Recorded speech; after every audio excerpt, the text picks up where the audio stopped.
దేవుని పరిశుద్ధ నామానికి మహిమ ఘనత ప్రభావములు కలుగునుగాక. హల్లెలూయా. దేవునికి స్తోత్రాలు. కుడి వచ్చిన మీ అందరికీ మన ప్రభువుని ప్రియ రక్షకుడైన యేసుక్రీస్తు నామమున మీ అందరికీ వందనాలు. దేవునికి స్తోత్రాలు. ఈ సమయం దేవునికి అర్పణలు అర్పించే సమయం కనుక దేవునికి మనము అర్పణలను అర్పించుకుందాం. మరి దేవుని సన్నిధికి మనం తీసుకొచ్చిన ప్రతి దానిని దేవునికి సమర్పించే వ్యక్తులంగా మనం ఉండాలి.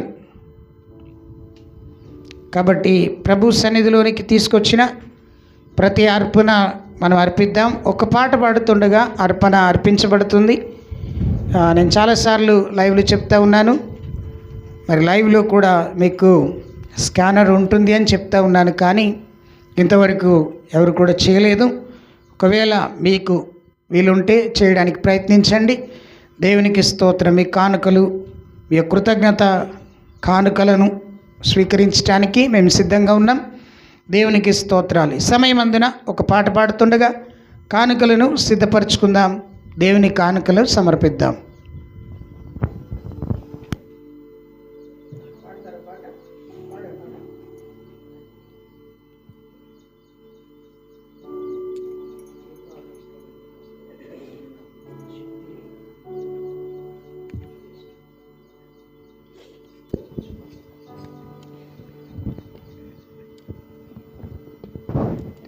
హల్లెలూయా, హల్లెలూయా, హల్లెలూయా. హల్లెలూయా.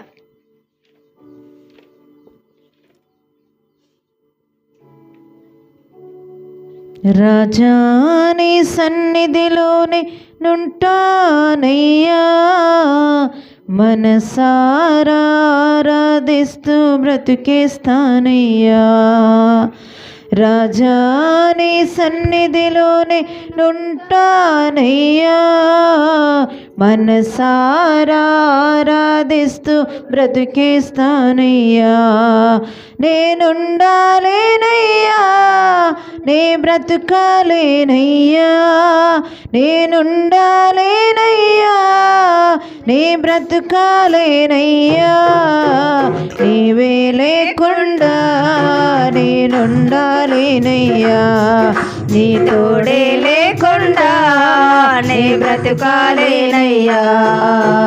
నీవే లేకుండా నేనుండాలేనయ్యా, నీ తోడే లేకుండా నీ బ్రతుకాలేనయ్యా. రాజా నీ సన్నిధిలోనే ఉంటానయ్యా, మనసారా ఆరాధిస్తూ బ్రతికేస్తానయ్యా.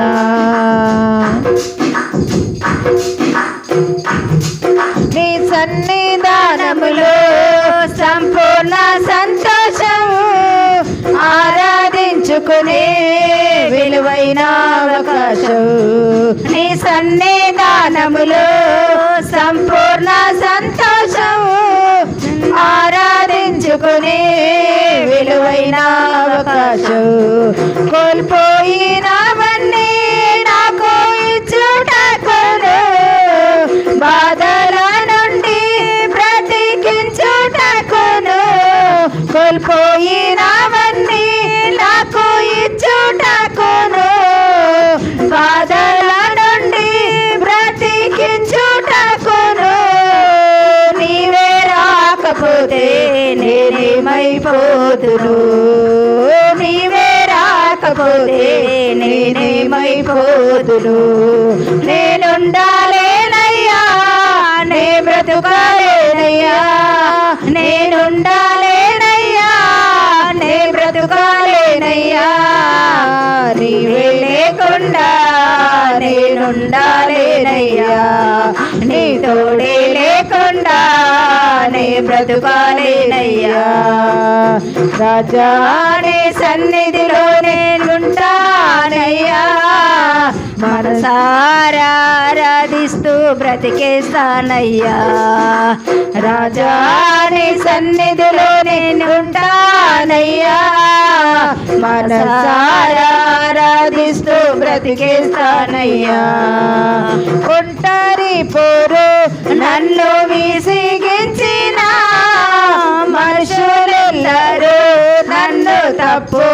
పట్టినా ఒంటరి పోరు నన్ను విసిగించిన మనుషులెల్లరూ నన్ను తప్పు పట్టినా ఒంటరి వాడే 1000 మంది అన్నావు నేనున్నానులే భయపడకు అన్నావు ఒంటరి వాడే 1000 మంది అన్నావు నేనున్నానులే భయపడకు అన్నావు నేనంటే నీకు ఎంత ప్రేమ యేసయ్యా నేనంటే నీకు ఎంత ప్రేమ యేసయ్యా నేనుండాలేనయ్యా నే బ్రతుకాలేనయ్యా నేనుండాలేనయ్యా నే బ్రతుకాలేనయ్యా నీవే లేకుండా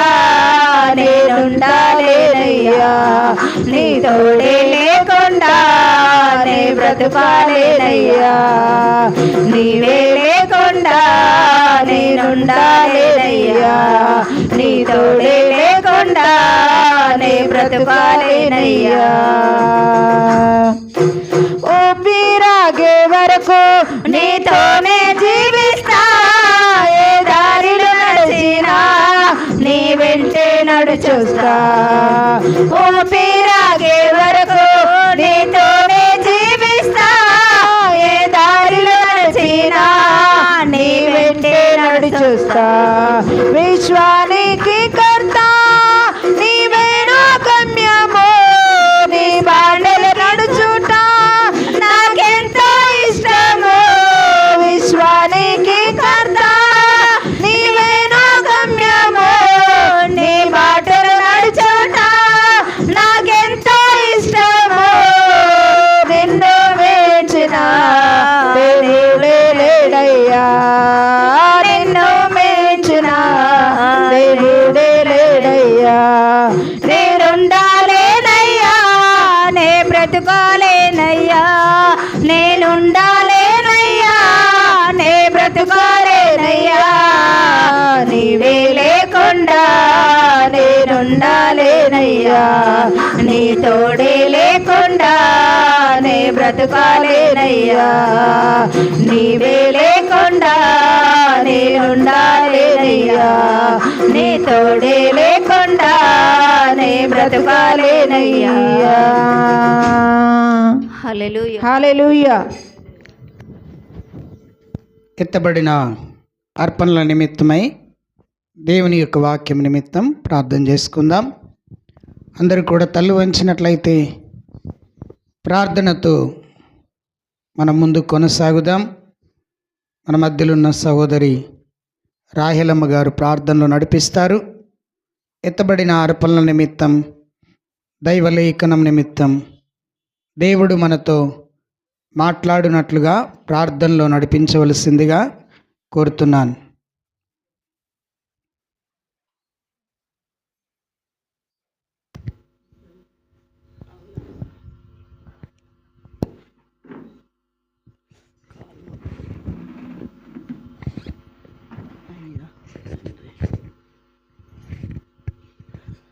స్తోత్రం స్తోత్రం స్తోత్రం తండ్రి ప్రభ గొప్ప దేవానికి వందనాలు కరుణమయుడా నీకు వందనాలు నిన్న నేడి నీ రెక్కల కింద భద్రపరిచినందుకు నీకు స్తోత్రములు నా ప్రభా పోయిన వారం అంతా కాల్చి కాపాడి ప్రభా ఈ గుంపులో ఉంచినందుకు నీకు స్తోత్రములు నా ప్రభా నువ్వు లేనిది సాధ్యం ఏది లేదున్న తండ్రి ప్రభా నువ్వు తీసి అడుగు పెట్టలేమయ్యా నీకు వందనాలు యేసయ్యా విశ్రాంతి దినం ప్రభు ఎక్కడ నిన్ను సూచిస్తున్నారు అక్కడ నువ్వు ఉంటావని నమ్ముచున్నాము తండ్రి ప్రభా యేసయ్యా పాటల ద్వారా ప్రభా నిన్ను గణపరిచి సూచించినందుకు నీకు స్తోత్రం నువ్వు ఉన్నవని నమ్ముచున్నాము తండ్రి ప్రభా ఆరాధనలో కూడా ఉన్నవని ప్రతి ఒక్క బిడ్డకు నువ్వు తాకి నీ గాయం చేత ముట్టినవని నమ్ముచున్నాము తండ్రి ప్రభా బైబిల్ పఠన ద్వారా ఉన్నవని నమ్ముతున్నాము తండ్రి యేసయ్యా తండ్రి కానుక వేసిన వారిని వెయ్యని వారిని దీవించి ప్రభా యేసయ్యా వెయ్యని వారిని కూడా దీవించి వేసే మనసు దయచేయమని ప్రభా ఏ వాక్యం ఎత్తుతున్నావు ప్రభా వాక్యం నెమరు పెట్టే మనసు దయచేయి నాయన నీ సిల్వ సటుకు మరుగు పెట్టుకున్న ప్రభా ఏ వాక్యం ఇస్తాడో ప్రభా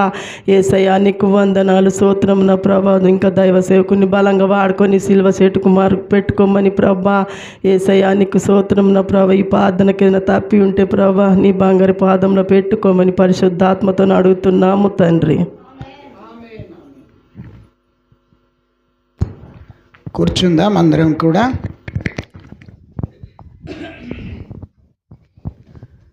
దేవుని పరిశుద్ధమైన నామానికి మహిమ ఘనత ప్రభావములు కలుగునుగాక. హల్లెలూయా. రెండు చేతులు పైకెత్తి దేవునికి స్తోత్రం చెప్దాం అందరం. హల్లెలూయా, హల్లెలూయా. చేతులు ఉన్నాయా మీకు? స్వరం ఉందా మీకు? ఎత్తండి, స్తోత్రం చెప్పండి. హల్లెలూయా. దేవుని పరిశుద్ధ నామమునకు మహిమ ఘనత ప్రభావములు కలుగునుగాక. కుడి వచ్చిన మీ అందరికీ మన ప్రభువును ప్రియ రక్షకుడైన యేసుక్రీస్తు నామమున మీ అందరికీ వందనాలు తెలియజేస్తూ ఉన్నాను. దేవునికి స్తోత్రం. దేవుని యొక్క వాక్యాన్ని ఈ దినమున మనము ధ్యానించబోతున్నాం. గతించిన ప్రతి వారము కూడా మరి ఒక్కొక్క వ్యక్తుల యొక్క జీవిత చరిత్రలను మనం ధ్యానం చేసుకుంటూ వస్తున్నాం. ప్రతి వ్యక్తి యొక్క జీవిత చరిత్రలో కొన్ని విషయాలను మనం నేర్చుకుంటూ వస్తున్నాం. పోయిన వారం మరి దేవుని యొక్క వాక్యం విన్నవారు గుర్తు చేయాల్సిందిగా కోరుతున్నాను. ఎవరి గురించి విన్నాం? పోయిన ఆదివారం. దేవునికి స్తోత్రం. ఏమో అయ్య గారు మేము మర్చిపోయినామని అంటారా? దేవునికి స్తోత్రం. దేవునికి మహిమ కలుగునుగాక. దేని గురించి విన్నాం? వస్త్రాలు. బైబిల్ గ్రంథంలో లిఖించబడిన 7 వస్త్రాల గురించి విన్నాం. దేవునికి స్తోత్రం. హల్లెలూయా. ఈ దినమున అంతకుముందు వారము కూడా రూతు జీవితాన్ని మనము నేర్చుకున్నాం. దేవునికి స్తోత్రం. దేవుని యొక్క వాక్యాన్ని మనం చదువుకుందాం. పరిశుద్ధ గ్రంథం నుండి కొలస్సీ పత్రిక, కొలస్సీలకు రాసిన పత్రిక 4వ అధ్యాయము. దయచేసి అందరూ తీర్చుకోనండి. 4వ అధ్యాయము 8, 9 వచనాలు శ్రద్ధగా మనం చదువుదాం. బైబిల్ చదవటం చాలా ప్రాముఖ్యమైంది. దయచేసి చదవవలసిందిగా కోరుతున్నాను. 8, 9 వచనాలు మీరందరూ తీసుకోనండి బైబిల్ గ్రంథాన్ని. నేను చదువుతున్నాను, మీరు వినండి. మీరు మా స్థితి తెలుసుకొనున్నట్లును మీ హృదయములను అతడు ఆదరించున్నట్లును అతనితో కూడా నమ్మకమైన ప్రియ సహోదరుడైన ఒనేసీమును మీ యొద్దకు పంపుచున్నాను. ఇతడు మీ యొద్ద నుండి వచ్చినవాడే. వీరిక్కడి సంగతులన్నీ మీకు తెలియజేతురు. ప్రార్థన. పరిశుద్ధుడైన మా తండ్రి, కృపగలిగినటువంటి మా యేసయ్య, నీకు వందనాలు. ఈ ప్రత్యేకమైనటువంటి సందర్భాన్ని మేము గుర్తు చేసుకుంటూ ఈ పరిశుద్ధ దినమున నీ వాక్యమును మేము ధ్యానం చేస్తూ ఉండగా పరమ తండ్రి మీరు మాతో మాట్లాడమని మేము ప్రార్థన చేస్తున్నాను. నీ వాక్యపు వెలుగులో మమ్మలను మీరు సిద్ధపరచండి. నీ వాక్యపు యొక్క ఉదక స్నానము చేత మమ్మలను శుద్ధి చేయండి. ప్రతి మాట జీవము కలిగింది. జీవము కలిగినటువంటి ప్రతి మాట మమ్మలను దర్శించినట్లుగా ప్రార్థిస్తూ యేసుక్రీస్తు నామమున ప్రార్థన చేసి వేడుకుంటున్నాం తండ్రి. ఆమెన్. ప్రియమైనటువంటి దేవుని బిడ్డలారా, ఈ ఉదయకాల సమయంలో బైబిల్ అందరు తెరుచుకోనండి. కొలస్సీలకు రాసిన పత్రిక 4వ అధ్యాయము 9 వచనం, 8, 9 వచనాలు బహు శ్రద్ధగా మనం అక్కడ చదివినట్లయితే అపోస్తుడైనటువంటి పౌలు కొలస్సీలో ఉన్నటువంటి సంఘానికి, కొలస్సీలో స్థాపించబడినటువంటి సంఘానికి ఆయన చెరసాలలో ఉండి ఈ పత్రికను రాస్తూ ఉన్నాడు. ఎక్కడుండి రాస్తున్నాడండి? చెరసాలలో ఉండి ఈ పత్రిక రాస్తున్నాడు. ఈ కొలస్సీ పత్రిక, ఎఫెసీ పత్రిక, ఫిలిప్పీ పత్రిక, అలాగునే ఫిలోమోను పత్రిక, ఈ 4 పత్రికలు కూడా చెరసాలలో నుండి పౌలు గారు చెరసాలలో వేయబడిన తర్వాత ఆయన మౌనంగా ఉండకుండా దేవుని సన్నిధిలో ప్రార్థనాపూర్వకంగా ఉండి చెరసాలలో ఉండి ఈ పత్రికలు రాశాడు. చాలా ప్రత్యేకమైనటువంటి పత్రికలు. పౌలు గారు రాసినటువంటి ప్రతి పత్రిక కూడా చాలా శ్రేష్టమైంది. బైబిల్ గ్రంథంలో సుమారు 21 పత్రికలు ఉన్నాయి. ఈ 21 పత్రికలు కూడా ఆయా భక్తులు రాశారు.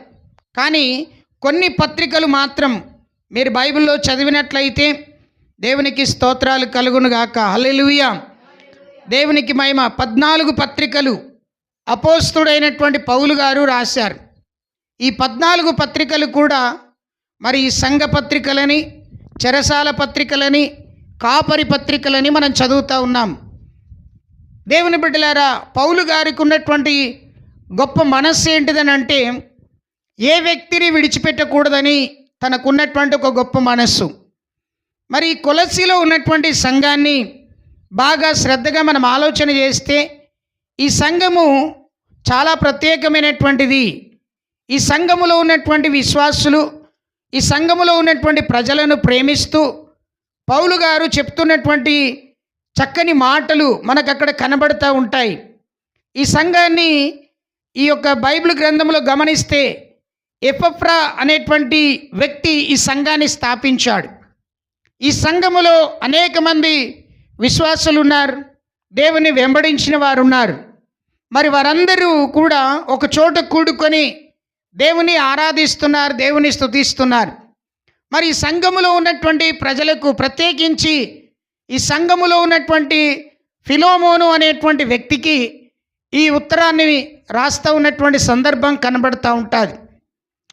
బైబిల్ గ్రంథంలో గమనిస్తున్నాం, ఈ ఫిలోమోను అనేటువంటి వ్యక్తికి రాస్తున్నటువంటి సందర్భం ఏంది అని అంటే అక్కడ 8-9 వచనాలు చక్కగా మనం చదివితే, నేను మీ యొద్దకు నమ్మకమైనటువంటి ప్రియ సహోదరుడైన ఒనేసీమును మీ యొద్దకు పంపుతున్నాను. ఎవరిని పంపుతున్నాను? ఒనేసీము అనేటువంటి వ్యక్తిని మీ యొద్దకు పంపుతున్నాను. ఈ రోజున ప్రత్యేక వర్తమానం ఒనేసీమును గురించినటువంటి విషయాలు. ఏం పేరండి ఆయన పేరు? ఒనేసీము. ఒనేసీము అనే మాటకు అర్థం ఏంటంటే ప్రయోజకుడు. ఏమండి, ఏమని అర్థం? ప్రయోజకుడు.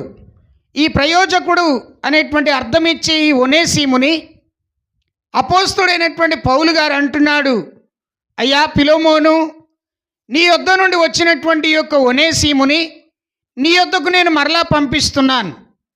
నీ యొద్దకు నేను మరలా పంపిస్తున్నాను. బాగా గమనించాలి. ఈ ఒనేసీము ఎక్కడి నుండి వచ్చాడు? ఏం చేసి వచ్చాడు? ఎందుకు పౌలు గారు మరలా తిరిగి అక్కడికి పంపిస్తున్నారు? మంచిగా వినండి, మీరు శ్రద్ధగా ఆలకించాలని కోరుతున్నాను. ఈ ఒనేసీము అనే వ్యక్తి ఫిలోమోను దగ్గర పనిచేశాడు. ఫిలోమోను ఎవరయ్యా అని అంటే, ఫిలోమోను కొలస్సీ పట్టణంలో ఉన్నటువంటి పట్టణస్థుడు, చాలా గొప్ప ధనవంతుడు, ఘనమైనటువంటి వాడు, అద్భుతమైనటువంటి వాడు. అయితే అద్భుతమైనటువంటి ఘనమైనటువంటి వ్యక్తి దగ్గర ఎంతోమంది దాసులు ఉన్నారు. ఆ దినాల్లో పనిచేయటానికి దాసులను ఉంచుకునేవారు, దాసులను ఉంచుకొని పని చేయించుకునేవారు. అలాగునే ఈ ఒనేసీము కూడా ఫిలోమోను దగ్గర దాసత్వం చేస్తున్నాడు, పని చేస్తున్నాడు. ఏమైందో ఏమో కానీ చేయకూడని పని ఆయన చేశాడు. అక్కడి నుండి పారిపోయాడు. ఫిలోమోను దగ్గర నుండి ఒనేసీము పారిపోయాడు. ఎక్కడి నుండి? కొలస్సీ పట్టణము నుండి రోమా పట్టణానికి పారిపోయాడు. కొలస్సీ పట్టణము నుండి రోమా పట్టణానికి పారిపోయాడు. ఏం చేశాడు? దొంగతనం చేశాడో, లేకపోతే చెడ్డ పని చేశాడో, మరి ఏదైనా బాధ కలిగించాడో, ఏదైనా ఇబ్బంది కలిగించాడో, ఏదైనా చెప్పిన మాట వినకుండా చేయకూడనటువంటి పని ఏదైనా చేశాడేమో కానీ మొత్తానికైతే కొలస్సీ పట్టణము నుండి ఈ ఒనేసీము పారిపోయి రోమా పట్టణానికి వచ్చాడు. బాగా గమనించాలి.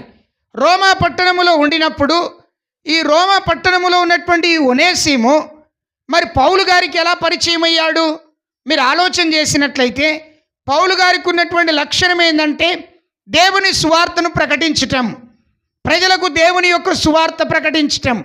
అలాగున అనేక మందికి సువార్తను ప్రకటించాడు. ఇదిగో చూడండి, ఈ ఫిలోమోను అనే వ్యక్తి కూడా పౌలు ద్వారానే రక్షింపబడ్డాడు. మరి పౌలు ద్వారా రక్షింపబడ్డాడు, పౌలు ద్వారా స్థిరపరచబడ్డాడు. మరి తిరిగి ఈ యొక్క ఒనేసిము ఈ యొక్క పౌలు గారి దగ్గరకు వచ్చాడు.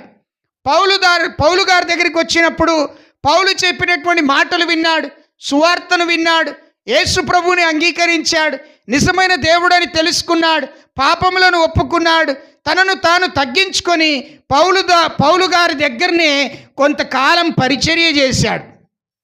వింటున్నారా నా మాటలు మీరు? ఎవరి గురించి చెప్తున్నా నేను? ఎవరి గురించి? ఒనేసిము గురించి చెప్తున్నాను. ఈ ఒనేసిము పౌలు గారి దగ్గరే ఉండి పరిచర్య చేశాడు, కొంతకాలం పరిచర్య చేశాడు. ఎలాంటి పరిచర్య చేశాడు మీరు ఆలోచన చేయండి. ఒక సేవకుడి దగ్గర మరి ఒక వ్యక్తి పరిచర్య చేయాలంటే ఈ రోజుల్లో సేవకులకు మరి వేరే రకమైన పరిచర్యలు ఉన్నాయి. కానీ ఆ దినాల్లో పౌలు గారు ఎక్కడ సువార్త ప్రకటించినా, ఏ చోటికి వెళ్ళినా ముందుగా ఈ యొక్క ఒనేసిము వెళ్ళేవాడు. ముందుగా ఒనేసిము సువార్త ప్రకటనకు కావలసినవన్నీ కూడా ఏర్పాటు చేసేవాడు. చూడండి, ఈ యొక్క ఒనేసిముకు మారు మనసు వచ్చింది. కొంతకాలం పౌలు దగ్గర ఉన్నాడు. పౌలు ఆలోచన చేసి ఏమన్నాడో తెలుసండి? ఆ మాటని ఇక్కడ రాయబడ్డది. ఇదిగో ఫిలోమోను గారు, మీ దగ్గర నుండి వచ్చినటువంటి మనుష్యుడు, ఏ మనుష్యుడు?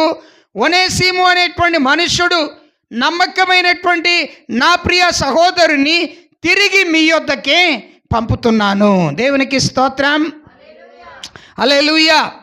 ఈ తిరిగి నీ యొద్దకే పంపుతున్నాను, తిరిగి నీ యొద్దకు పంపుతున్నాను. కనుక మీరు ఏం చేయాలి? అతన్ని మీరు జాగ్రత్తగా చూసుకోండి, అతన్ని మీరు జాగ్రత్తగా చూసుకోండి అని చెబుతూ ఈ మాటలు తెలియపరిచాడు. ప్రియమైనటువంటి దేవుని బిడ్డలారా, ఈ లోకంలో ఉన్నటువంటి మనలను ప్రభు ఈ లోకానికి పంపించాడు.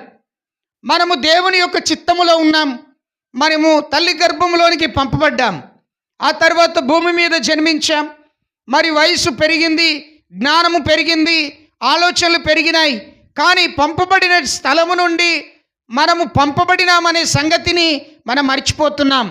యెషయా అంటాడు కదా, ప్రభువా నీ యొక్క సన్నిధిలో నేను ప్రార్థిస్తున్నాను, నా అపవిత్రమైనటువంటి పెదవులతో నిన్ను స్తుతించుచున్నాను, నన్ను పవిత్రపరచుము, నీ దూతలను పంపించి నన్ను పవిత్రపరచు అని అన్నాడు. దేవుడి యొక్క ఆ మాటను విని ఏం చేశాడు? యెషయా దగ్గరికి దూతలను పంపించాడు, తన పెదవులను పవిత్రపరిచాడు. ఆ తర్వాత ప్రభు అన్నాడు, ఇదిగో లోకములో ఉన్నటువంటి ప్రజలు చెడిపోతున్నారు, పాపములో నశించిపోతున్నారు, వారి యొద్దకు ఎవరైనా వెళుతారా అంటే నేను వెళ్తాను ప్రభు అన్నాడు. చూడండి, దేవుడు పంపినటువంటి స్థలమునకు మనుష్యుడు వెళ్ళాలి. దేవుడు పంపినటువంటి స్థలమునకు మనుష్యుడు వెళ్ళటం అనేది నేర్చుకోవడం చాలా ప్రాముఖ్యమైనది. పంపబడాలంటే దేవుని చేత పిలువబడాలి. దేవుని చేత పిలువబడాలంటే దేవుని యందు నమ్మకంగా ఉండాలి. దేవుని యందు నమ్మకంగా ఉండాలంటే ఆయనను నీవు విశ్వసించాలి. ఆయనను నువ్వు విశ్వసించాలి అని అంటే ఆయన మాటను నీవు వినాలి. ప్రియులారా, గమనించాల్సిన విషయం ఏంటంటే ఒనేసిము తన యజమానుడి దగ్గర మాట వినలేదు, తన యజమానుడి మాట ప్రకారం జీవించలేదు, తన యజమానుడి దగ్గర తప్పు చేశాడు, పారిపోయి వచ్చాడు. కానీ దేవుడు అతన్ని పట్టుకున్నాడు. మారు మనసు వచ్చింది, మాట విన్నాడు, నమ్మకస్తుడయ్యాడు, పరిచర్య చేశాడు, ప్రభు సేవలో కొనసాగుతూ ఉన్నాడు. తిరిగి మరల ఏం చేస్తున్నాడు? పౌలు గారు, నా యొద్ద ఉండుట మంచిది కాదు, అతడు నీ యొద్దకే రావాలి అని తిరిగి పంపుతున్నాడు. ఒనేసిమును గురించి జీవిత చరిత్ర అంతా కూడా ఫిలోమోను పత్రికలో ఉంటుంది. తీయండి ఒకసారి. ఫిలోమోను అనే పత్రికలో వ్రాయబడి ఉంటుంది. హెబ్రీ పత్రిక కంటే ముందుగా ఉన్న పత్రిక ఫిలోమోను పత్రిక.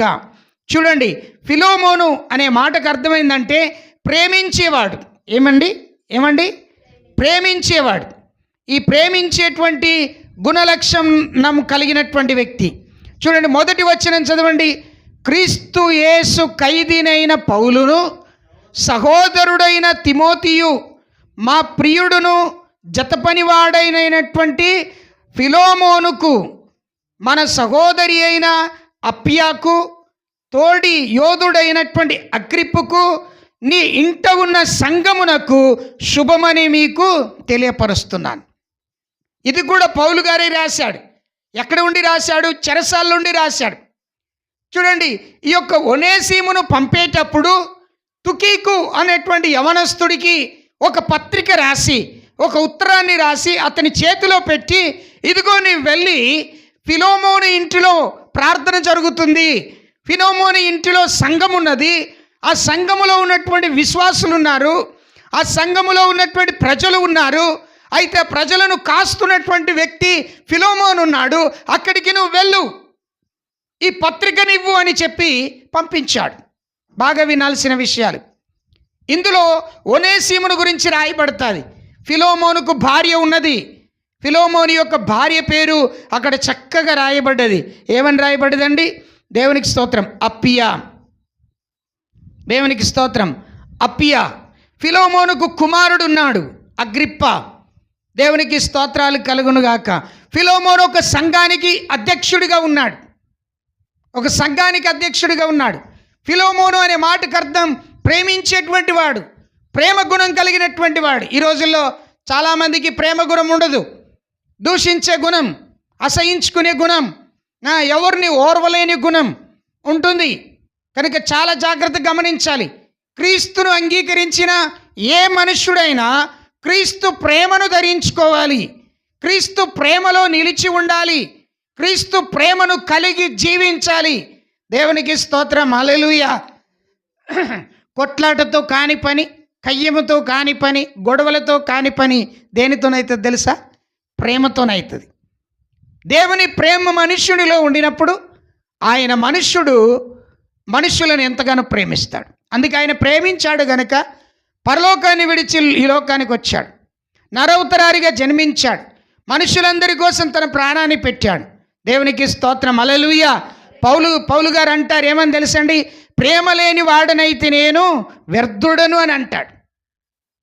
ప్రేమ కలిగి ఉండుటకు నేను ప్రయాసపడాలి, ప్రేమతో చెప్పాలి.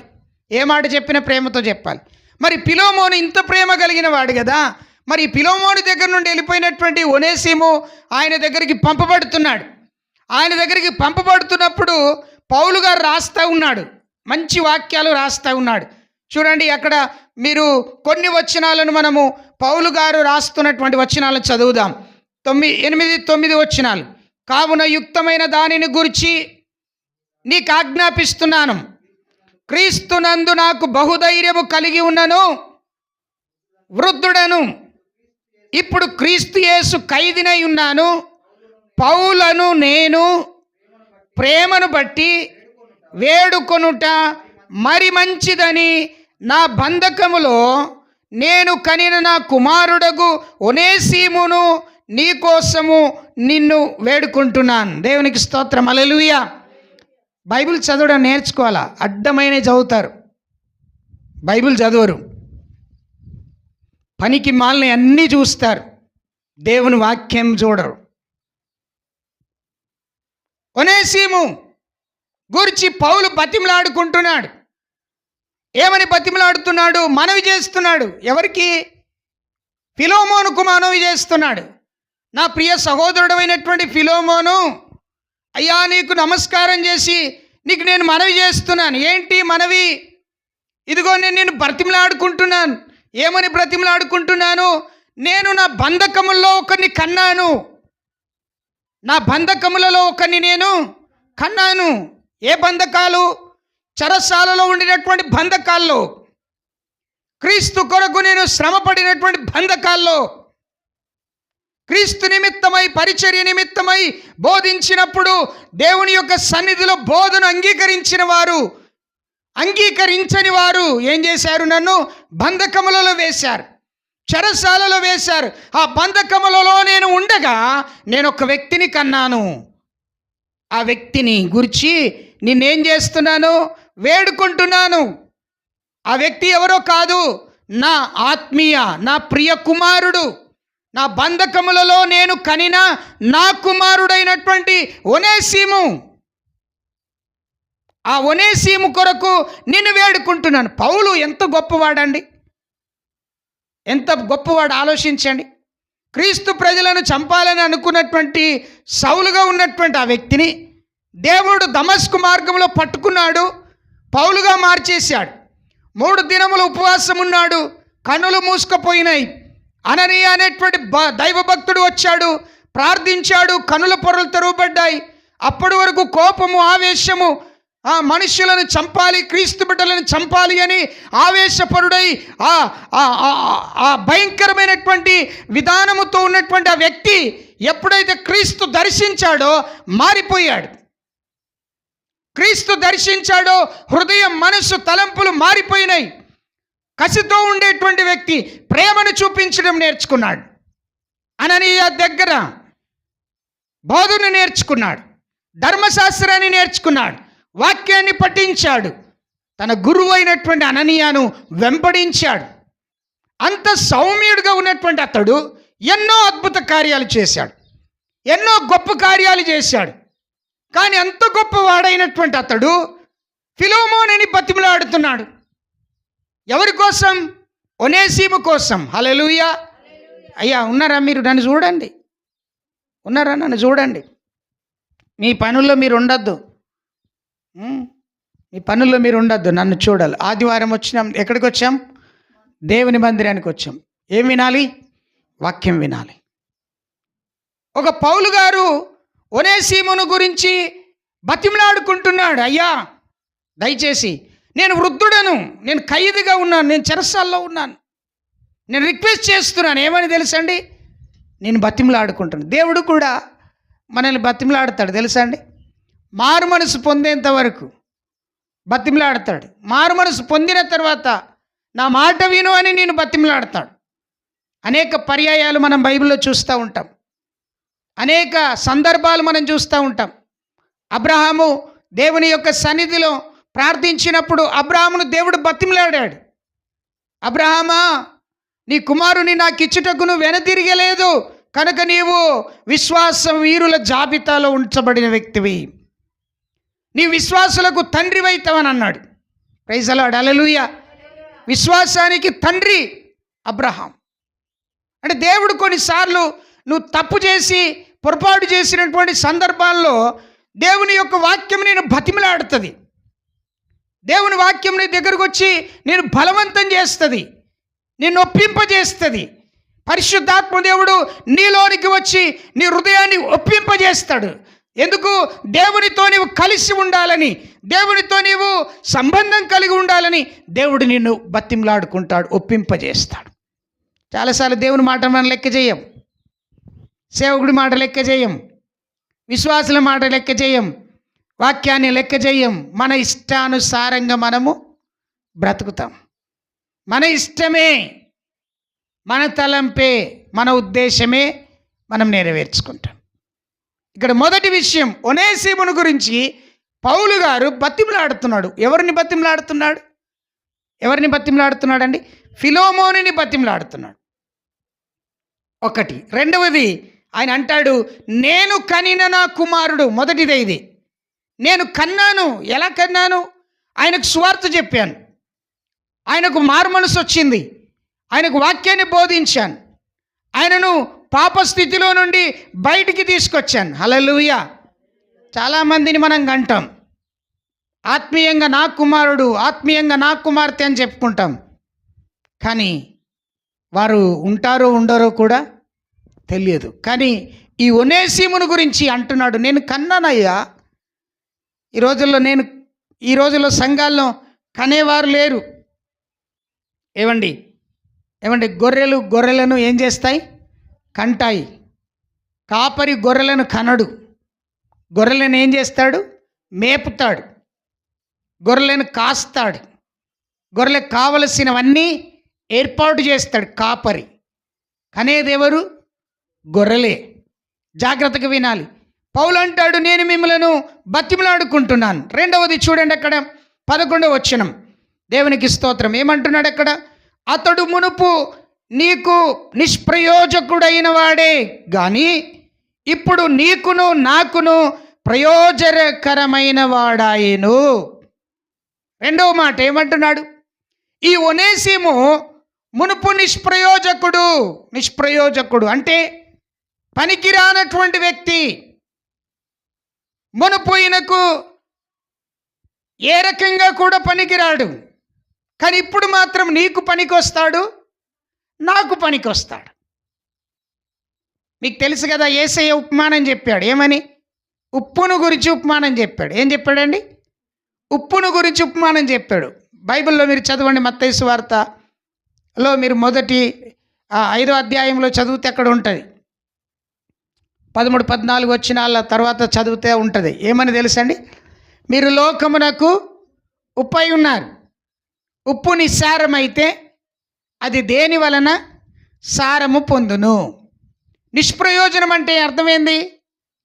నిష్ప్రయోజనం అంటే అర్థమైంది, అందులో ఏ మాత్రము కూడా సారం లేదు. కొన్నిసార్లు మనము ఇంట్లో వస్తువులు కొంటాం, అవి పురుగు పడతాయి.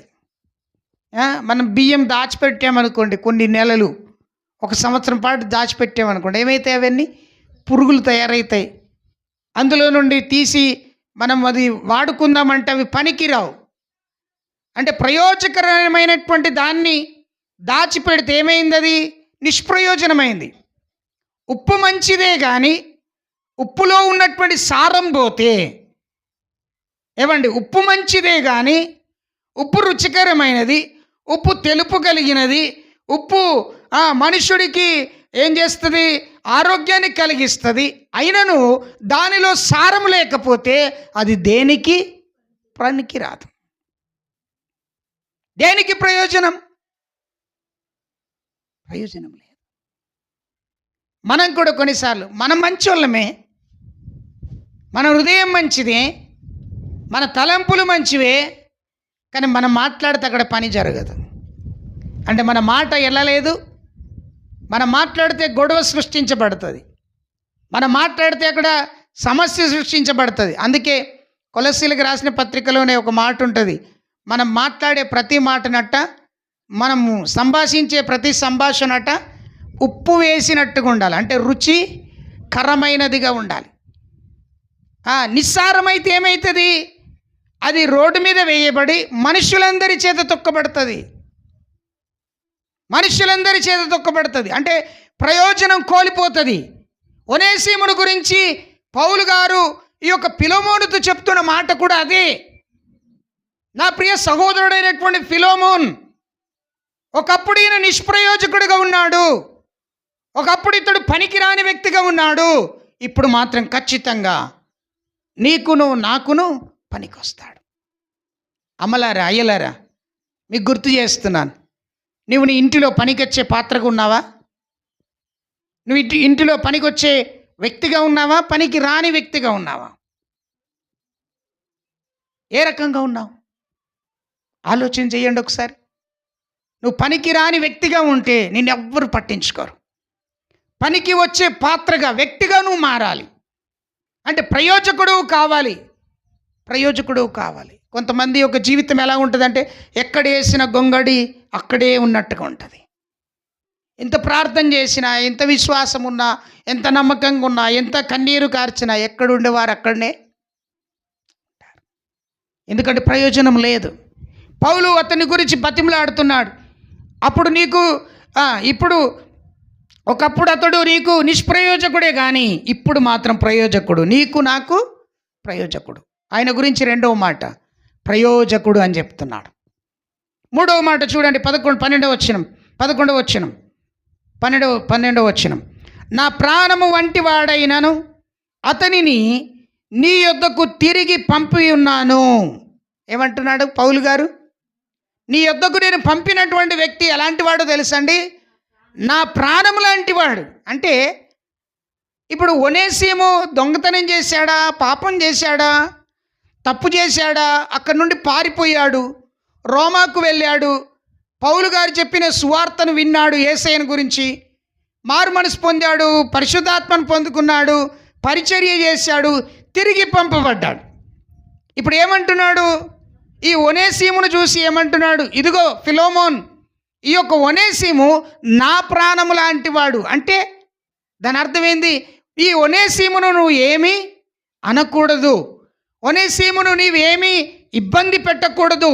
ఈ ఒనేసిముని ఏమాత్రము కూడా గాయపరచకూడదు. అంటే ఒనేసిము యొక్క ప్రాణము పౌలు గారి యొక్క ప్రాణముతో ముడివేయబడింది. ప్రియులారా, ఆలోచించాలి. అందుకే బైబిల్ గ్రంథంలో ఉంటుంది, నా ప్రాణమా యెహోవాను సన్నుతించుము, నా అంతరంగములో ఉన్న సమస్తమా ఆయనను సన్నుతించుము. చాలాసార్లు మనము దేవుని సన్నుతించటం మర్చిపోతాం. నీ ప్రాణము దేవునితో పెనం వేసుకోవాలి. దేవునికి స్తోత్రం. నీ ప్రాణము దేవునితో పెనం వేసుకోవాలి. ఈ రోజున ఒనేసిము జీవితాన్ని చూస్తున్నావు. ఒనేసిమును గురించి ఒక అద్భుతమైనటువంటి వ్యక్తి పలుకుతున్న మాటలు వింటున్నావు నువ్వు. ఆయన అంటాడు కదా, ఆయన ఒకప్పుడు నిష్ప్రయోజకుడు, ఇప్పుడు ప్రయోజనం కలిగిన వాడు. ఆయన గురించి నేను బతిమలాడుకుంటున్నాను, ఆయన నా ప్రాణము లాంటి వాడు. ఇంకేమంటాడు చూడండి, 12వ వచనం అయిపోయింది, 13వ వచనం. నేను సువార్త కొరకు బంధకములలో ఉండగా నీకు ప్రతిగా అతడు నాకు పరిచారము చేయు నిమిత్తము నా యొద్ద అతన్ని ఉంచుకొనవలనని ఉంటిని గాని. బంధకాల్లో ఉన్నప్పుడట పౌలు గారు బంధకములో ఉండినప్పుడు ఏం చేశాడట? పౌలు గారికినా ఏం చేశాడు? ఉపచారం చేశాడు. అక్కడ ఉంది కదండి, పరిచారం చేశాడు, క్షమించాలి, నాకు పరిచారం చేశాడు అంటే పరిచర్య చేశాడు.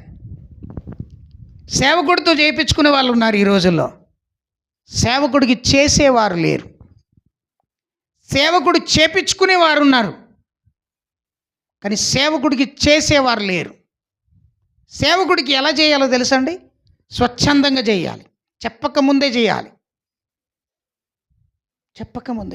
మందిరంలో కూడా నువ్వు చేయాలి. మందిరంలో కూడా నీ పనులు ఎవరో చెప్తే చేయకూడదండి, నీవుగా చేయాలి, స్వచ్ఛందంగా చేయాలి. పౌలు అంటాడు, నేను బంధకాల్లో ఉన్నప్పుడు నేను ముసలివాడిని అయ్యాను, వృద్ధుడనయ్యాను, చేతకాని వాడిని అయ్యాను, కానీ నా దగ్గర నా సువార్త పరిచర్యలో రక్షింపబడినప్పుడు ఈ ఒనేసిము నా దగ్గర ఉండి నాకు పరిచర్య చేశాడు. చాలా బిడ్డలారా వింటున్నారా నా మాటలు? చాలామంది బిడ్డలు ఏం చేస్తున్నారు? పరిచర్యకు బదులుగా పరిచారము చేయించుకుంటున్నారు. యేసయ్య ఏం చెప్పాడు? నేను పరిచారము చేయించుకున్నటకు రాలేదు, కానీ పరిచారము చేయుట కొరకు వచ్చాను. పరిచారము చేయించుకున్నటకు రాలేదు, పరిచారము చేయుట కొరకు వచ్చాను. కనుక మీరు వాక్యంలో చదువుతూ ఉండాలి. ఈ ఫిలెమోనుతో చెప్తున్నాడు, ఆయన నాకు పరిచర్య చేశాడు, నా యొద్ద ఉంచుకోవాలనుకున్నాను, కానీ తిరిగి నీ యొద్దకే పంపుతున్నాను. 14వ వచనం, నీ ఉపకారము నన్ను బలవంతం చేసిందట. నీ ఉపకారము నన్ను బలవంతం చేసింది, నేను స్వేచ్ఛాపూర్వకంగా అతన్ని నీ యొద్దకు నేను పంపిస్తున్నాను. ఈ రోజుల్లో విశ్వాసులను ఎత్తుకపోవడు కాదు, విశ్వాసులే సంఘములో ఉన్న విశ్వాసులను తీసుకొని పోతున్నారు. ఎంత ఘోరం! పౌలు అంటాడు, ఫిలెమోను గారు నా దగ్గర ఉంచుకోవాలని నేను అనుకున్నాను, కానీ అతడు కొలసి పట్టణస్థుడు, అతడు నీ యొద్దకే రావాలి, నీ యొద్దకే నేను పంపుతున్నాను. నేను ఏమాత్రము కూడా ఆలస్యం చేయను, ఎందుకంటే అతడు నీ యొద్ద నుండి నా యొద్దకు వచ్చినవాడు. 15-16 వచనాలు చదవండి, అక్కడ చక్కగా ఉంటుంది. అతడిక మీదట దాసుడుగా ఉండక దాసుని కంటే ఎక్కువ వాడును, ప్రియ సహోదరుడును గాను, విశేషముగా నాకును శరీర విషయమందు ప్రభు విషయమును, మరి విశేషముగా నీకును ప్రియ సహోదరుడుగా నీ యొద్ద ఎల్లప్పుడూ ఉండుటకే కాబోలు అతడు కొద్ది కాలము నిన్ను ఎడబాసి ఉండెను. ఏమంటున్నాడు పౌలు? అతడు నీ దగ్గర దాసుడిగా ఉన్నాడు ఒకప్పుడు, కానీ ఇప్పుడు అతని నువ్వు దాసుడుగా చూడవద్దు. ఎలా చూడాలి? సహోదరుడుగా చూడాలి. ఎలా చూడాలండి? సహోదరుడుగా చూడాలి. అదే కదా చెప్తున్నాడు అక్కడ. ఫిలెమోను గారు, మీ ఇంటిలో సంఘం ఉంది, నీకు భార్య ఉంది, నీ కుమారుడు ఉన్నాడు, చక్కగా సంఘానికి అధ్యక్షుడిగా ఉన్నావు, సంతోషం. సంఘాన్ని నీ ఇంటికి తీసుకెళ్ళొద్దు, సంఘములో నీవు ఉండాలి. మరి సంఘములో నీవు ఉండాలి అని అన్నప్పుడు నీ దగ్గరికి వచ్చినటువంటి నీ దగ్గర పనిచేసి దాసుడు ఇప్పుడు మరలా నీ యొద్దకు వచ్చినప్పుడు నువ్వు ఎలా చూడు? సహోదరుడిగా చూడు, కానీ దాసుడుగా చూడకు. దాసుడుగా చూడకు. బాగా గమనించాలి. నిన్ను కూడా దేవుడు సహోదరుడిగా చూశాడు, సహోదరిగా చూశాడు, నిన్ను కుమారుడిగా చూశాడు, నిన్ను కుమార్తెగా చూశాడు. నిన్నెప్పుడు దోషిగా చూడలేదు దేవుడు. నిన్నెప్పుడు ఒకవేళ నువ్వు దొంగతనం చేసి వచ్చావనుకో, నిన్ను దొంగగా చూడలేదు. నువ్వు పాపం చేసి వచ్చావనుకో, నిన్ను పాపిగా చూడలేదు దేవుడు. ఆయన యొద్దకు నువ్వు వచ్చినప్పుడు నిన్ను ఎలా చూశాడు తెలుసా? నా కుమారుడు, నా కుమార్తె అని చూశాడు. రహస్యమందున్నటువంటి దేవుడు నీ యొక్క జీవితాన్ని చూస్తాడు కదా, అంతరంగాన్ని పరిశీలిస్తాడు కదా. మరి అంతరంగాన్ని పరిశీలించే దేవుడు నిన్నేం చూసి ఉంటాడు? నీలో నువ్వు చేసిన పాపాన్ని చూశాడా? కాదు. ఏం చూశాడు? నిన్ను ఆయన తన కుమారుడిగా చూశాడు, కుమార్తెగా చూశాడు. అందుకే నువ్వేమని పిలుస్తావు? ఆయన్ని నువ్వేమని పిలుస్తావు? నా తండ్రి అని ప్రార్థన చేస్తావు, నా రక్షకుడా అని ప్రార్థన చేస్తావు, నా కుమారుడు అని ప్రార్థన చేయవే. ఆయన అంటాడు నిన్ను నా కుమారుడా అని, ఆయన అంటాడు నా కుమార్తె అని. హల్లెలూయా, స్తోత్రం చెప్దాం. హల్లెలూయా. చూడండి, జీవము కలిగినటువంటి దేవుడు నిన్ను తన కుమారుడిగా అంగీకరించాడు. యోహాను సువార్తలో రాయబడి ఉంటుంది కదా, ఎవరు తనను అంగీకరిస్తారో వారందరినీ నా కుమారులుగా నేను స్వీకరించాను. ఎవరిని అంగీకరించాలి? తండ్రిని అంగీకరించాలి. అతడు నా తండ్రి అని నువ్వు అంగీకరించినప్పుడు నువ్వు అతనికి కుమారుడు అవుతావు. ఇదిగో ఫిలోమోన్, ఈ ఒనేసిముని నీవు దాసుడిగా అంగీకరించకు. ఎలా అంగీకరించు? సహోదరుడిగా అంగీకరించు. నీవేలాగు నాకు సహోదరుడివో ఇతడు కూడా నీకు సహోదరుడని నువ్వు అంగీకరించు. ఒనేసిము జీవితం విచిత్రమైనదండి, విచిత్రమైనది. పౌలు ఎంత త్యాగం చేశాడు ఈయన కోసం. ఒక పత్రికనే రాశాడండి, ఒక పత్రిక రాశాడు. ఆ పత్రికలో ఒనేసిమును గురించినటువంటి క్రియలన్నీ కూడా తెలియపరుస్తాడు. అక్కడ నమ్మకస్తుడిగా ఉన్నాడంటాడు, పరిచర్య చేశాడని అంటాడు. నువ్వు దాసుడిగా చూడకు, నీవు ఎలా చూడు? సహోదరుడిగా చూడు అని అంటాడు. నా మాట విన్నాడని చెప్తాడు. ఇంకా మీరు 17వ వచనం చదవండి. అక్కడ ఇంకొక మాట ఉంటుంది. కాబట్టి నీవు నన్ను నీతో పాలివానిగా ఎంచిన యెడల నన్ను చేర్చుకున్నట్టు అతన్ని కూడా. అబ్బా, ఏమండి? నన్ను చేర్చుకున్నట్లు అతన్ని కూడా నువ్వు చేర్చుకో. నేను నీతో పాలివాడనని అనుకున్నట్లయితే, నేను ఒకే రక్తంలో కడగబడిన వారమని నువ్వు అనుకున్నట్లయితే, మనకు సంఘంలోనే కాదు కుటుంబంలో కూడా శత్రుత్వం ఉంటుంది. వీడంటే నాకు ఇష్టం ఉండదు, ఆవిడంటే నాకు ఇష్టం ఉండదు. రే, నువ్వు ఇంట్లోకి రావద్దు. ఇవన్నీ మాటలు లోకం తీరి. పౌలు ఒనేసిమును గురించి ఏమంటున్నాడు? నువ్వు నన్ను చేర్చుకున్నట్లయితే, నువ్వు నాతో పాలిభాగస్తుడమైనట్లయితే, నన్ను చేర్చుకున్నట్టుగా ఇతన్ని కూడా నీవు చేర్చుకో. యేసయ్య నిన్ను చేర్చుకోలేడా? ఎలా చేర్చుకున్నాడు? ఘోర పాప జీవితంలో నువ్వు ఉండినప్పుడు, పడిపోయి ఉండినప్పుడు, కృంగిపోయి ఉండినప్పుడు, బలహీనుడుగా ఉండినప్పుడు, శోధనతో పడిపోయినప్పుడు ఏం చేశాడు? నిన్ను చేర్చుకున్నాడు. తండ్రి అని నీ నోటి నుండి పిలిచినప్పుడు, నీ హృదయం నుండి పిలిచినప్పుడు ప్రభు నిన్ను చేర్చుకున్నాడు. ఆయన చేర్చుకున్నాడు గనుక నువ్వు ఆయనకు కుమారుడు అయ్యావు. ఆయన చేర్చుకున్నాడు గనుక ఆయనకు నీవు నమ్మకస్తుడు అయ్యావు. ఆయననే నిన్ను చేర్చుకోకపోతే నువ్వేమైపోయేవాడివి? Praise the lord. హల్లెలూయా. చూడండి, ఒనేసిమును గురించి పౌలు గారు చెప్తున్నాడు ఫిలోమోనుకి, అయ్యా నన్ను చేర్చుకున్నట్టుగా అతన్ని కూడా, అంటే స్థానాన్ని ఇస్తున్నాడు. పౌలు తన స్థానాన్ని ఒనేసిముకి ఇస్తున్నాడు. నువ్వు నన్ను చూసినట్టుగా అతన్ని చూడాలి, నాకు మర్యాద చేసినట్టుగా అతన్ని మర్యాద చేయాలి, నన్ను గౌరవించినట్టుగా అతన్ని గౌరవించాలి. దేవునికి స్తోత్రం, హల్లెలూయా. ప్రియులారా, గమనించాలి, మనము గౌరవించే విధానం చాలా ప్రాముఖ్యమైనది. రోమపత్రిక 12:12-13 చదివితే మనం ఆతిథ్యము చేయుట మరవకూడదని వాక్యం చెప్తుంది. ఆతిథ్యం అంటే అర్థం ఏందో తెలుసా అండి? మంచి భోజనాలు ఇవ్వడం కాదండి. ఆతిథ్యం అంటే మర్యాద. మర్యాద. ఇంటికి రాగానే కాళ్ళకు నీళ్ళు ఇవ్వటం, త్రాగుటకు చెంబులో గ్లాసులో నీళ్ళు ఇవ్వటం, కూర్చోవడానికి సాపున కూర్చో ఏదో ఒకటి వేయటం, రాగానే నువ్వు ఎందుకు వచ్చినావు అని అనకూడదు. రాగానే బాగున్నారా, ప్రయాణం బాగా జరిగిందా, అది మర్యాద. ఎప్పుడు చూసినా మా ఇంటికే పడిపోతారు వీళ్ళు అని అనద్దు. ఎప్పుడు చూసినా మా ఇంటికే పడిపోతారు అని అనద్దు. వచ్చావా, సంతోషం, రా, కూర్చోబెట్టు, నీళ్ళు ఇవ్వు, టీ ఇవ్వు, భోజనం పెట్టు అవసరమైతే. ఆ తర్వాత నువ్వు మాట్లాడు. ఏమని? అన్ని పరిస్థితులు తెలుసుకొని ఆలోచన ఇవ్వు, తలంపు ఇవ్వు, ఉద్దేశం ఇవ్వు. నీ ఉద్దేశం కాదు, నీకేది దేవుడు ఆలోచనిస్తుంది ఇవ్వు.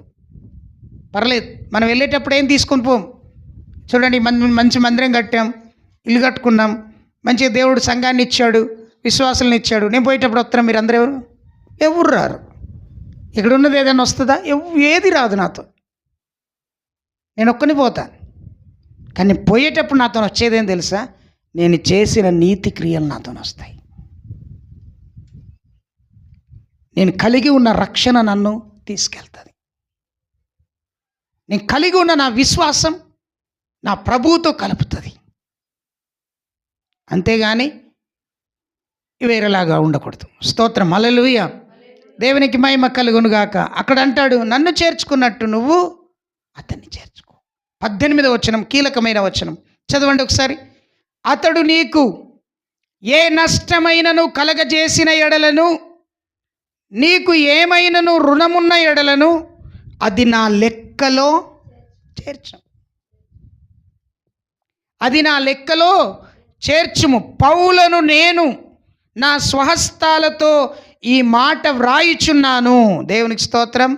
కింద అంటాడు, అది నేనే తీర్తును. ఒనేసిమును గురించి చెప్తున్నాడు. ఇప్పుడు యజమాని దగ్గర దొంగతనం చేసిపోయిండు అనుకోండి, తప్పు చేసిపోయిండు అనుకోండి, ఏమైనా నమ్ముతాడా యజమానుడు? తిరిగి వస్తే నమ్ముతాడా? అని అస్సలే నమ్మడు. ఇంట్లో తల్లి తండ్రి ఒక 2 లేదా 3 పిల్లలు ఉన్నారనుకోండి, అందులో ఎవరైనా పిల్లోడు ఏదైనా తీస్తూ ఉన్నాడు అనుకోండి, డబ్బు కానీ వస్తువులు కానీ తీస్తున్నాడు అనుకోండి, ఉదాహరణకి, తండ్రి తల్లి కనిపెడతారు. కనిపెట్టి ఏం చేస్తారు వాళ్ళు? మరలా చోట వస్తువులు పెట్టకుండా జాగ్రత్త పడతారు. అంటే ఇంట్లో ఎవరు తీస్తున్నారో తెలియదు కాబట్టి వాళ్ళు జాగ్రత్త పడి ఏ వస్తువును కూడా నమ్మరు. మరి ఇంటిలో ఉన్న వ్యక్తుల గురించే నమ్మకం లేనప్పుడు ఇంటిలో పనిచేసినటువంటి దాసుడైన ఒనేసిము పారిపోయి తిరిగి వచ్చాడు. తిరిగి వస్తున్నాడు కదా, వచ్చినటువంటి ఆ వ్యక్తిని గురించి పౌలు ఏమంటున్నాడు తెలుసండి? అతడు నీకేమైనా నష్టం కలగజేసినట్లయితే, అంటే ముందు నీ దగ్గర ఉన్నాడు కదా, ముందు నీ దగ్గర పనిచేశాడు కదా, ముందు నీ దగ్గర అన్ని పనులు చేశాడు కదా, ఏ పనిలోనైనా నష్టం చేశాడేమో, ఒకవేళ అతడు నీ ఉన్నటువంటి స్థలములో ఏదైనా పాడు చేశాడేమో, దాని గురించినటువంటి నష్టాన్ని, దాని గురించినటువంటి సొమ్మును, దాని గురించినటువంటి వస్తువును నేను నీకు ఇస్తాను. తిరిగి ఆ రుణాన్ని నేను ఉంచుకోను, నేను నీకు ఇచ్చేస్తాను. నేనే చెప్తున్నాను, పౌలను నేను మీకు చెప్తున్నాను, నేనే ఖచ్చితంగా తీరుస్తాను. కొన్నిసార్లు మనం చెప్తూ ఉంటాం కదా, పిల్లల్ని వదిలేసి వెళ్ళేటప్పుడు, అమ్మ ఈ పిల్లోడిని మీ దగ్గర పెట్టుకోండి, ఏదన్నా ప్రాబ్లం చేస్తే నాకు వచ్చిన తర్వాత చెప్పండి, ఏదైనా నష్టం చేస్తే వచ్చిన తర్వాత నాకు చెప్పండి, నేను తప్పకుండా మీకు ఇస్తాను. వాడు నష్టం చేసిండు అనుకోండి, వచ్చిన తర్వాత మీ ఓడి నష్టం చేసిండంటే ఆ నష్టం తీసుడు ఎటుపోతుంది కానీ గొడవ అవుతుంది. కొట్టుకుంటారు, గుద్దుకుంటారు. ఎక్కడి దాకా పోతారంటే స్టేషన్ దాకా పోతారు. వాళ్ళ జీవితం ఎక్కడితో ఎలా ఉంటుందంటే చెప్తారు కానీ చెయ్యరు. కానీ పౌలు అలా కాదు. పౌలు గారు అలా కాదండి. పౌలు గారుకున్న మనస్తత్వం ఎలాంటిదో తెలుసండి? ఒక ఖైదీగా ఉన్నటువంటి పౌలు తన దగ్గరికి వచ్చినటువంటి వ్యక్తిని ఆదరించాడు, ప్రేమించాడు, మార్పులోనికి తీసుకొచ్చాడు. నీ దగ్గరికి ఎందరో వస్తున్నారు కదా, ఎందరో వెళ్తున్నారు కదా, ఎందరికి నువ్వు మార్పు తీసుకొచ్చావు? ఎందరిని మార్పులోనికి తీసుకొచ్చావు? ఎందరిని ప్రభు సన్నిధికి తీసుకొచ్చావు? ఎందరు దేవునికి దగ్గరయ్యారు నీ ద్వారా? ఎందరు నీ ద్వారా దేవుణ్ణి స్తుతిస్తున్నారు, ఆరాధిస్తున్నారు? కానీ పౌలు తన దగ్గరికి వచ్చిన ఒక ఖైదీ గురించి చెప్తున్నాడు. అయ్యా, అతడు నీకు రుణస్తుడై ఉంటే, అతడు నీకు అప్పుగా ఉంటే అది నా లెక్కలో చేర్చు, నా లెక్కలో చేర్చు. నిన్న నేను రోడ్డు మీదకి అలా వెళ్తున్నప్పుడు ఒక తల్లి వచ్చింది. అయ్యా, నాకు ఛాయ్ పోయండి అని అంటే హోటల్ ఆయనకి చెప్పాను. అయ్యా, ఈ అమ్మకు ఛాయ్ పోయండి అని అంటే, లేదు అయ్యగారు, ఛాయ్ లేదు ఇక్కడ అని అన్నాడు. బాధపడ్డా, నేను జేబులో డబ్బులు లేవు, ఏం చేయాలో అర్థం కాలేదు, బాధ అనిపించింది. ఇంటికి వచ్చాను, బాధపడ్డాను చాలా. అయ్యో ప్రభువా, నా దగ్గర లేవు. ప్రార్థన చేశాను, ప్రభువా, నా ద్వారా కాకపోయినా ఎవరి ద్వారా అయినా ఆ తల్లికి సహాయం చేయి. ప్రైజ్ ది లార్డ్, హల్లెలూయా. ఈ యొక్క ఒనేసిమును గురించి ఇంకొక మాట అంటాడు చూడండి. ఏమని తెలుసండి? నన్ను నీ రుణాన్ని నేను తీరుస్తానన్నాడు. తర్వాత ఇక చివరి మాట చదువుదాం. 20 వచనం చదవండి ఒకసారి. 20 వచనం. అవును సహోదరుడా, ప్రభువునందు నీ వలన నాకు ఆనందము కలగనిమ్ము, క్రీస్తునందు నా హృదయమునకు విశ్రాంతి కలగజేయుము. నేను చెప్పిన దానికంటే నీవు ఎక్కువగా చేతువని ఎరిగి నా మాట విందువని నమ్మి నీకు వ్రాయిచున్నాను. చివరి మాట. స్తోత్రం, హల్లెలూయా. ఒనేసిమును గురించి చివరిగా చెప్తున్నాడు ఫిలోమోనుకు. నా ప్రియ సహోదరుడైనటువంటి ఫిలోమోన్, ఇదిగో ఈ లేఖను రాస్తున్నాను కదా, ఈ లేఖలో రాసినటువంటి మాటలన్నీ నువ్వు వింటున్నావు కదా, నేను నమ్ముతున్నాను నిన్ను. ఏమని? నేను చెప్పిన దానికంటే, నేను రాసిన దానికంటే మరి ఎక్కువగా నువ్వు చేస్తావని. ఎవరికి చేస్తావని? ఒనేసిముకు చేస్తావని. ఎవరికి జరిగిస్తావని? ఒనేసిముకు జరిగిస్తావని. నేను నిన్ను నమ్ముతున్నాను, ఎక్కువగా నమ్ముతున్నాను. ఒనేసిము గురించి కొలసి పత్రికలో, ఫిలోమోని పత్రికలో తప్ప ఎక్కడ ఉండదు. కానీ ఒనేసిము గురించినటువంటి విషయాలు ఇక్కడ మన హృదయాలను తాకుతూ ఉన్నాయి. కొన్ని ప్రశ్నలను వేసుకోవాలి. ఏంటి ప్రశ్నలు తెలుసా అండి? నువ్వెవరి గురించైనా దేవుడి దగ్గర మనవి చేసావా? ఎవరి గురించైనా బతిమిలాడావా దేవుణ్ణి? ఎవరి గురించైనా ప్రార్థన చేసేటప్పుడు, ప్రభువా, ఫలానా వ్యక్తి గురించి నేను నిన్ను బతిమలాడుతున్నాను, నీకు వేదనతో దుఃఖముతో నేను కన్నీరు గార్చి నీకు ప్రార్థన చేస్తున్నానని ఎన్నడైనా ఎప్పుడైనా నువ్వు బ్రతిమలాడావా? పౌలు బతిమలాడాడు, నువ్వు బతిమలాడాలి. రెండవదిగా మీరు చదవండి, అక్కడ వాక్యం చదువుతున్నా. ఆయన అంటాడు, ఇదిగో ఇతడు మునుపు చెడ్డవాడే కానీ ఇప్పుడు ప్రయోజకుడు, మునుపు పాపం కలిగిన వాడే కానీ ఇప్పుడు పరిశుద్ధుడిగా ఉన్నాడు. ఎప్పుడైనా నువ్వు పలికావా నీ తోటి వారి గురించి? నువ్వు పలికావా ఎప్పుడన్నా? అప్పుడు అట్టనున్నాడు, ఇప్పుడు కూడా అట్టనున్నాడు. ఇప్పుడు ఇంకా జరెక్కయింది, ఏదో నువ్వు పరిశుద్ధుడు అయినట్టు. పౌలు అలా అనలేదు. పౌలు అంటాడు, ఒకప్పుడు ప్రయోజకుడు కాదాయన, కానీ ఇప్పుడు ప్రయోజకుడు. ఒకప్పుడు పాపిగా ఉన్నాడు, ఒకప్పుడు దోషిగా ఉన్నాడు, ఒకప్పుడు దేవునికి అయిష్టుడై ఉన్నాడు, ఒకప్పుడు దేవుణ్ణి ఎరగని వ్యక్తిగా ఉన్నాడు, కానీ ఇప్పుడు ప్రయోజకుడుగా ఉన్నాడు. నువ్వు ఎప్పుడన్నా ఆలోచించావా నీ ప్రక్కవారి గురించి, నీ ప్రక్కింటి వారి గురించి, నీ ఇంటి ముందు వారి గురించి, నీ స్నేహితుల గురించి, నీ బంధువుల గురించి ఎన్నడైనా నువ్వు ఆలోచించావా? ఇది రెండవ మాట. మీరు ఇవన్నీ ప్రశ్నలు వేసుకోవాలి. ఎలాంటి ప్రశ్నలు తెలుసండి?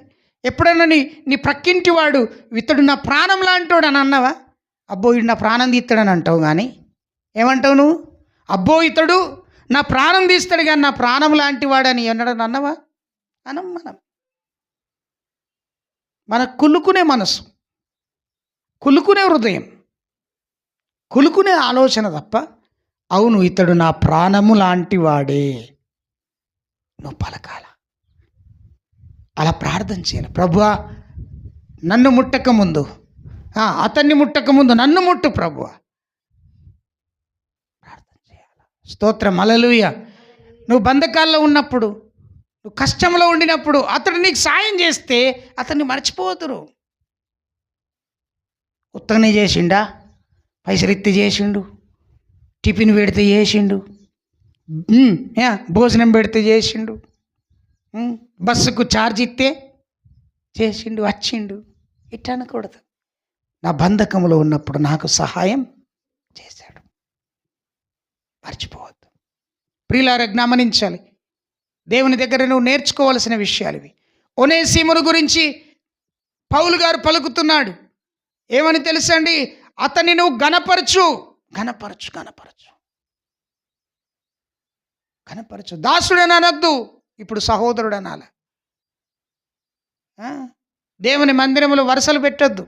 ఈయన మా బావ, ఈయన మా అక్క, మా మర్దలు, మా తమ్ముడు, ఇవి కాదు. ఇవి అస్సలు వాడద్దు దేవుని మందిరంలో. దేవుని మందిరంలో వాడాల్సిన పదం ఏంటో తెలుసా? నా సహోదరి, నా సహోదరుడు.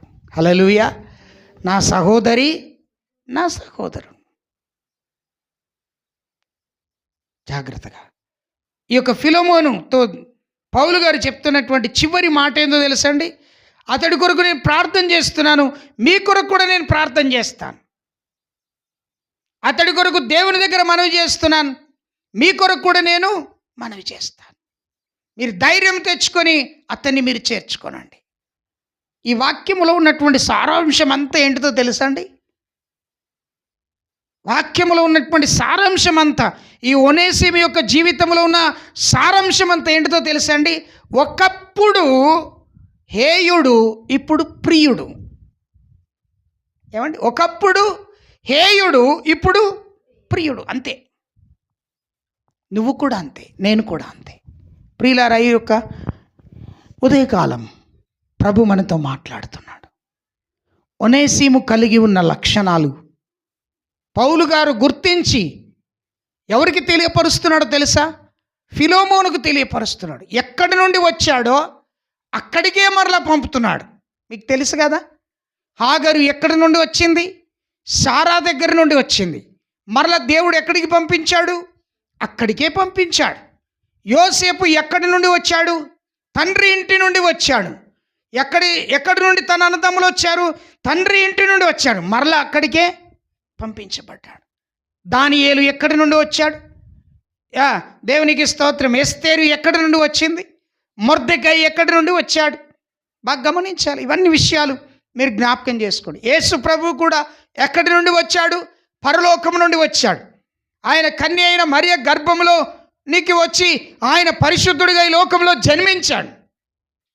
మరలా తిరిగి ఆయన అక్కడికి వెళ్ళాడు. వెళ్ళేటప్పుడు ఆయన అన్నాడు, నేను మరలా వచ్చి మిమ్మల్ని తీసుకొని నా యొద్దకు వెళ్తాను, నా యొద్దకు మిమ్మల్ని తీసుకొని వెళ్తాను అన్నాడు.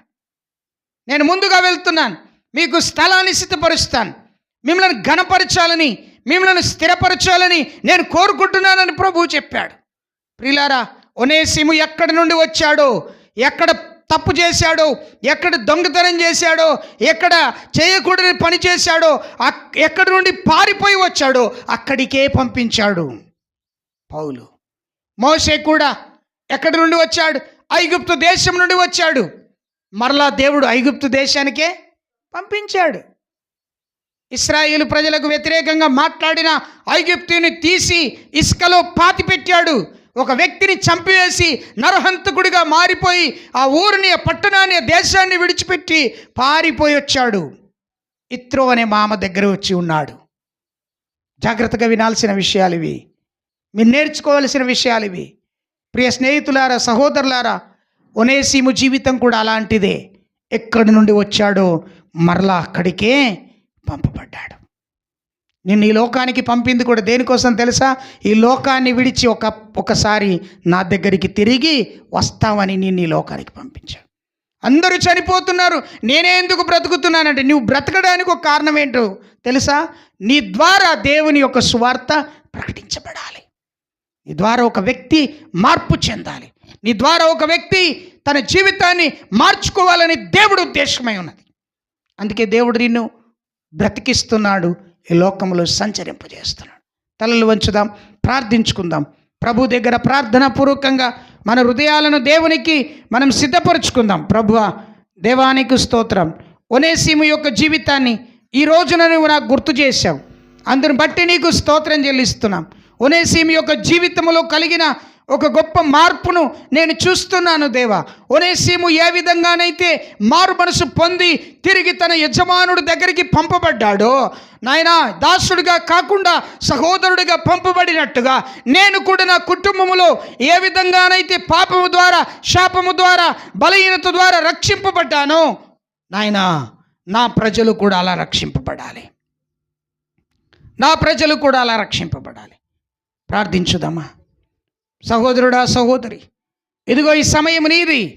ప్రభు నీతో మాట్లాడుతున్నటువంటి మాటలు అపోస్తలుడైన పౌలు ఫిలోమోనుతో చెప్తున్నప్పుడు ఒకసారి ఆలోచించండి. ఎందుకింత త్యాగం?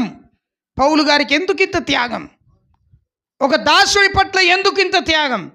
ఒక దాసుడి పట్ల ఎందుకింత సమర్పణ? ఎందుకో తెలుసా? యేసు రక్తంలో కడగబడ్డాడు ఆ దాసుడు. యేసు రక్తంలో శుద్ధి చేయబడ్డాడు ఆ దాసుడు. యేసు యొక్క సువార్తను అంగీకరించాడు ఆ దాసుడు. యేసు యొక్క కృపలో భద్రపరచబడ్డాడు ఆ దాసుడు. ఏ పట్టణమును విడిచి వచ్చాడో ఆ పట్టణానికి తిరిగి పంపడానికి గల కారణం ఏంటిదో తెలుసా? ఫిలోమోను జీవితంలో ఒక గొప్ప నేర్పు కలిగినటువంటి పాఠాన్ని నేర్పించటానికి. ఈ రోజున నా మాటలు వింటున్నటువంటి ప్రియ సహోదరి, సహోదరుడా, ఒకసారి నువ్వు ఆలోచన చేయి. ఏ స్థలము నుండి నువ్వు వచ్చావో ఆ స్థలానికి నువ్వు పంపబడతావు. అందుకే భక్తుడు అంటాడు కదా, మన పౌరసత్వం ఇక్కడ లేదు, పరమందున్నది. పరమందున్నది, పరమందున్నది మన పౌరసత్వం. దేవుని దగ్గర ఉన్నది. ప్రభు మనతో మాట్లాడుతున్నాడు.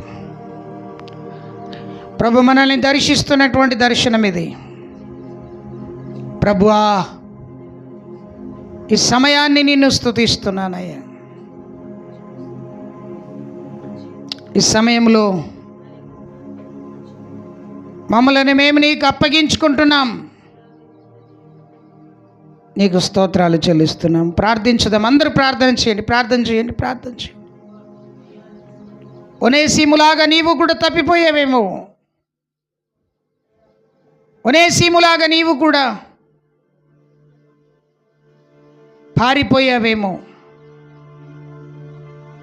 ప్రభు ఈ రోజున నీతో నాతో మాట్లాడుతున్నాడు. ప్రార్థించుకుందాం. పరిశుద్ధుడా, ప్రేమ కలిగిన మా తండ్రి, కృప కలిగినటువంటి మా యేసయ్య, నీకు వందనాలు, స్తోత్రాలు చెల్లిస్తున్నాం. దినవాక్యము ద్వారా మీరు మమ్మల్ని తృప్తిపరిచారని నమ్ముతున్నాను. ఒనేసిము జీవితంలో ఏమి కోల్పోయాడో అంతకంటే అత్యధికమైనటువంటి ఘనతను ఇచ్చినావు నా తండ్రి. నా జీవితంలో నేనేం కోల్పోయాను? నా బ్రతుకులో నేనేం కోల్పోయాను? నా కుటుంబంలో నేనేం కోల్పోయాను? నాకును ఘనమైనది ఇవ్వు ప్రభువా. నాకును ఘనమైనది చెయ్యు ప్రభువా. ప్రభువా, మీరు కనికరించమని ప్రార్థిస్తున్నాను. ప్రార్థన. పరిశుద్ధుడైన మా తండ్రి, నీకు స్తుతి స్తోత్రాలు చెల్లిస్తున్నాం. నీ ఆత్మ శక్తి, నీ ఆత్మ బలం ద్వారా ఈ దినమున మీరు మాతో మాట్లాడుతున్న మాటలు నీకు వందనాలు, స్తుతులు చెల్లిస్తున్నాం. నువ్వు సృష్టికర్తవైన దేవుడవు. మమ్మల్ని సృష్టించి మాకు జీవితాన్ని ఇచ్చావు. ఈ జీవితం నీది అని మేము గ్రహించినట్లుగా చేయమని ప్రార్థిస్తున్నాను. సహాయం చేయండి. దయగలిగిన స్వామి, వందనాలు, స్తుతులు చెల్లిస్తున్నాం. ఈ రోజున మీరు మాతో మాట్లాడినందుకు నీకు స్తోత్రం చెల్లిస్తూ యేసు నామమున ఈ ప్రార్థన అడిగి వేడుకొనుచున్నాము తండ్రి. ఆమేన్. మన పరమ తండ్రి అయిన దేవుని ప్రేమ, ఆయన కుమారుడైన యేసుక్రీస్తుల వారి కృప, పరిశుద్ధాత్మ యొక్క నిత్య సన్నిధి ఇప్పుడును ఎల్లప్పుడూ తోడయుండి నడిపించి కాపాడి రక్షించును గాక. ఆమేన్. యేసు రక్తమే జయము, సిలువ రక్తమే జయము, యేసు నామమునకు సంపూర్ణ విజయము.